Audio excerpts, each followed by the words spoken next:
ಓಂ ಮೂರ್ತಿತ್ವೇ ಪರಿಕಲ್ಪಿತಃ ವರ್ತ್ಮಾ ಪುನರ್ಜನ್ಮನಾಂ ಆತ್ಮೇತ್ಯಾತ್ಮವಿದಾಂಕದುಶ್ಚೇತತಾಂ ಭರ್ತಾಮರಜ್ಯೋತಿಷಾಂ ಲೋಕಾನಾಂ ಪ್ರಳಯೋದಯಸ್ಥಿತವಿಭುಶ್ಚಾನೇಕಧಾಯಃ ಶ್ರುತೌ ವಾಚನ್ನಃ ಸತತಾತ್ಮನೇಕಕಿರಣಸ್ತ್ರೈಲೋಕ್ಯದೀಪೋ ರವಿಃ. ನಮಸ್ಕಾರ.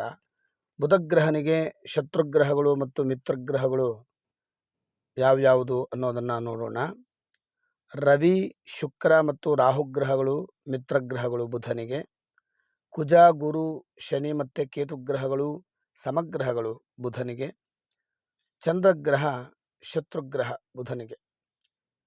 ರವಿ, ಶುಕ್ರ, ರಾಹು ಗ್ರಹಗಳು ಮಿತ್ರಗ್ರಹಗಳು. ಕುಜ, ಗುರು, ಶನಿ, ಕೇತುಗ್ರಹಗಳು ಸಮಗ್ರಹಗಳು, ಅಂದರೆ ಮಿತ್ರತ್ವವೂ ಇಲ್ಲ ಶತ್ರುತ್ವವೂ ಇಲ್ಲ. ಚಂದ್ರಗ್ರಹ ಶತ್ರುಗ್ರಹವಾಗುತ್ತೆ. ತನ್ನ ಸ್ವಕ್ಷೇತ್ರದಲ್ಲಿ ಅಥವಾ ಗ್ರಹಗಳ ದೃಷ್ಟಿಗಳಿದ್ದಲ್ಲಿ ವ್ಯತಿರಿಕ್ತ ಪರಿಣಾಮಗಳು ಶತ್ರುಗ್ರಹಗಳಿಂದ ಉಂಟಾಗುತ್ತೆ.